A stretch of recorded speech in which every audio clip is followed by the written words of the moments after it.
रुसवाई, कैसी है तेरी दुनिया, दुहाई है दुहाई।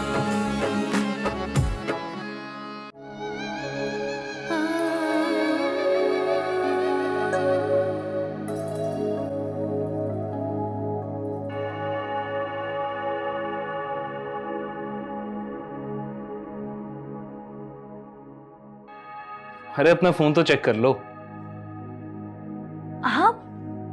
आप कब आए? काफी देर से। तुम्हारी इतनी लंबी दुआ, इतना लंबा सजदा। बस ऐसी ही होती मेरी दुआएं और सजदे। और क्या तुम्हारी दुआओं की इस लिस्ट में मैं भी शामिल हूँ? कैसी बातें कर रहे हैं आप? जाहिर सी बात है। और कौन कौन शामिल है? वो सारे लोग जो मेरी जिंदगी का हिस्सा हैं,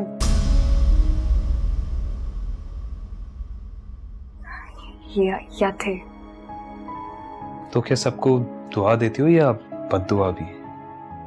बद्दुआ क्यों दूंगी? अगर हम चाहते हैं कि हमारा रब हमारी सारी गलतियां माफ कर दे, तो सबसे पहले हमें दूसरों की गलतियां माफ करना सीखना चाहिए। मुश्किल काम नहीं है ये, इसके लिए तो बड़ा दिल चाहिए। जब दिल में अल्लाह ताला बस जाते हैं ना, तो दिल बड़ा हो जाता है। और फिर माफी से अगली स्टेज आती है, जिसमें ना सिर्फ हम दूसरों को माफ करते हैं, बल्कि उनके लिए दुआ भी करना शुरू कर देते हैं। इसका मतलब है कि अगर मैंने तुम्हें कभी जिंदगी में हर्ट किया, तो ना तुम सिर्फ मुझे माफ करोगी बल्कि दुआ भी दोगी, है ना? हिमान, मुझे अब समझ आया कि तुम्हें कभी किसी दोस्त की जरूरत क्यों महसूस नहीं हुई।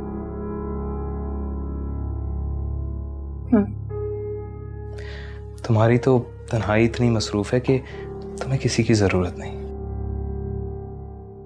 कभी कभी तो मुझे लगता है कि तुम्हारे पास मेरे लिए भी वक्त नहीं है। हाँ, रे वैसी बात बिल्कुल भी नहीं है। इस वक्त इस दुनिया में अपने रब के बाद मेरे लिए सबसे ज्यादा अहम आप भी हैं, और मेरे सबसे ज्यादा करीब भी आप हैं। हाँ, जब अपने रब से बातें चल रही होती हैं तो दुनिया की होश नहीं रहती। लेकिन मुझे तो हर वक्त तुम्हारी जरूरत महसूस होती है। मुझे भी अपने जैसा बना दो। क्या ये मुमकिन है ईमान? क्यों नहीं? हर इंसान अपने रब से अपना ताल्लुक इसी तरह मजबूत कर सकता है। बस उस रब की बनाई हुई मखलूक को अगर आपकी वजह से कोई तकलीफ नहीं पहुंच रही और आप उनके लिए आसानियां पैदा कर रहे हो, तो समझें कि आपके रब से आपका ताल्लुक बिल्कुल पक्का।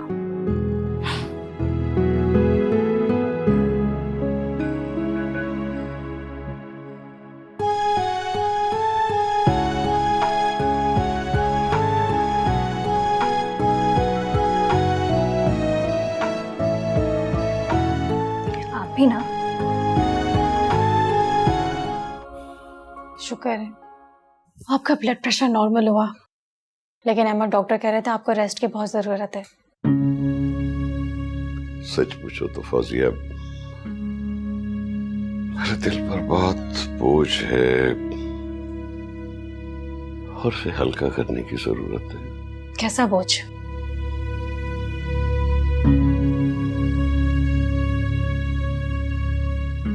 पता नहीं, बस एक अजीब सा बोझ है। इस बीमारी ने मुझे बहुत से अहम फैसले करने पर मजबूर कर दिया। क्या मतलब है मैम? कैसी बातें कर रहे हैं आप? फौजिया, मैंने सोचा है कि मैं अपनी प्रॉपर्टी में से आधा हिस्सा किसी फाउंडेशन को दे दूं। अहमद, ये आप कैसी बातें कर रहे हैं? अभी आपकी तबीयत ठीक है, वरना मैं आपसे लड़ाई करती। कितने खुदगर्ज इंसान हैं आप। क्यों? इसमें खुदगर्जी वाली क्या बात? क्यों बात नहीं है? मैं आपकी बीवी हूं, आपके बच्चे हैं, एक बेटा है, एक बेटी है। इतने वारिस होने के बावजूद आप अपनी प्रॉपर्टी बाहर बांटेंगे?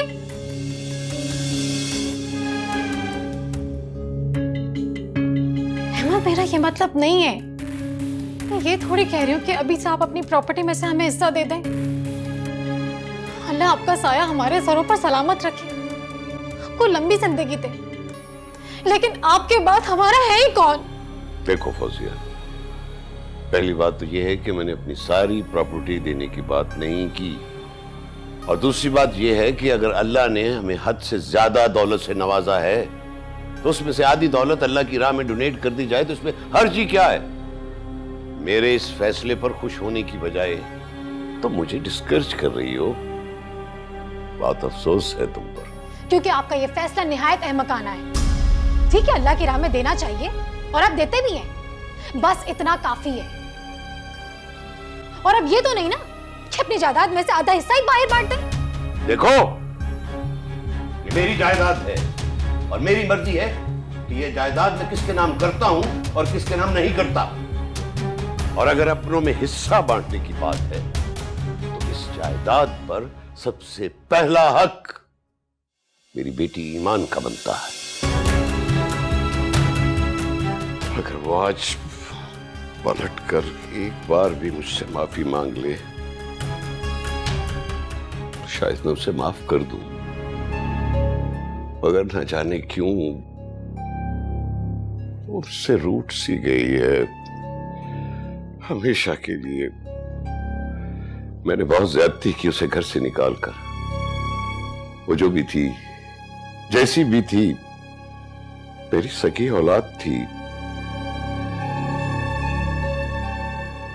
और इस बात का एहसास वक्त गुजरने के साथ साथ मुझे ज्यादा होने लगा है।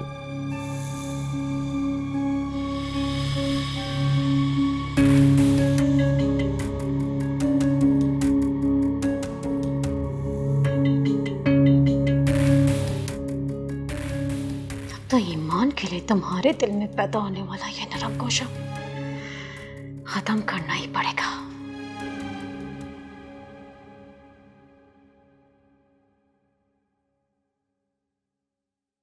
हारिब, जी मामा। ये तुम आजकल कुछ ज्यादा ही घर से बाहर नहीं रहने लगी। तुम्हारे बाबा कितने नाराज हो रहे थे, कौन समझाएगा उन्हें? मामा आप और कौन? अच्छा चलो ठीक है, एक काम करो, आज तुम्हारे बाबा ने तुम्हें ऑफिस बुलाया, now you have to go. आज और अभी। हारिब, मेरा ख्याल है तुम्हें अपने बाबा की बात मान लेनी चाहिए। अच्छा चलें, ठीक है मामा, नो वरीज, मैं चला जाऊंगा। शाबाश, जाओ जाकर फ्रेश हो जाओ। थैंक यू मामा। हारिब, रोशी भाभी, कैसी हैं आप? मैं ठीक हूँ। कहाँ से आ रहे हैं जनाब? ये आप तो जानती हैं, ईमान की तरफ था मैं। जानती हूँ। ये बताओ कैसी है ईमान? ख्याल रखते हो ना उसका? जी भाभी, ईमान बिल्कुल ठीक है, मैं उसका बहुत ख्याल रखता हूँ, आप बिल्कुल फिक्र ना करें। और आप कभी चक्कर लगाएं ना, वो अक्सर आपका जिक्र करती है। हाँ, दिल तो मेरा भी बहुत करता है, लेकिन तुम्हें तो पता है आजकल मेरी तबीयत कुछ ठीक नहीं रहती। किसी दिन कोशिश करूंगी। बस भाभी दुआ करें कि मामा पापा की अटेंशन नंबर से हट जाए। मैं बहुत अपसेट हूँ, वो तो सर पे ही सवार हो गई है जैसे। देखो हारिब, इस सिचुएशन में ऐसा तो होना ही था।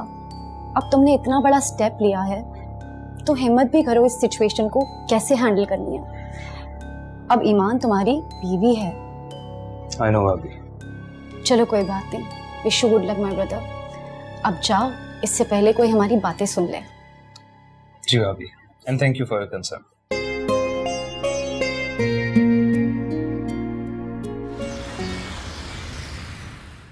अच्छी थी ना मूवी?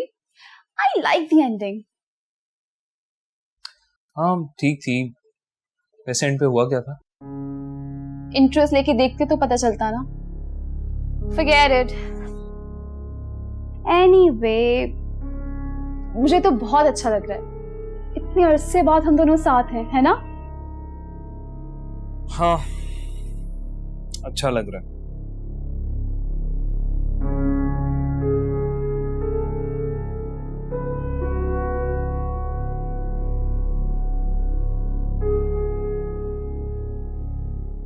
एक्सक्यूज मी, मैं वॉशरूम से होकर आया।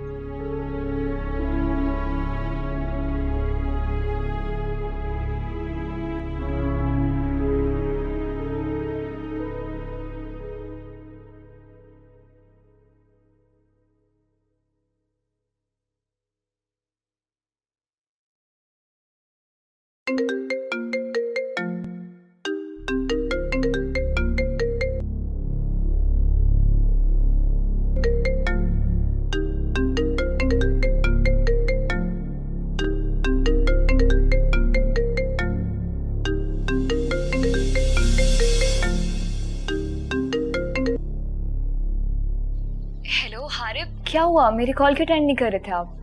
आप कौन? आप कौन बात कर रही हैं? जी वो मैं हारिब की क्लास फेलो बात कर रही हूँ। उनसे कुछ नोट्स डिस्कस करने थे मुझे। क्या मेरी हारिब से बात हो सकती है? फिलहाल तो हारिब यहाँ नहीं है, वो आता है तो बता दूंगी। वैसे आप कौन बात कर रही हैं? मैं हारिब की फैमिली फ्रेंड हूँ।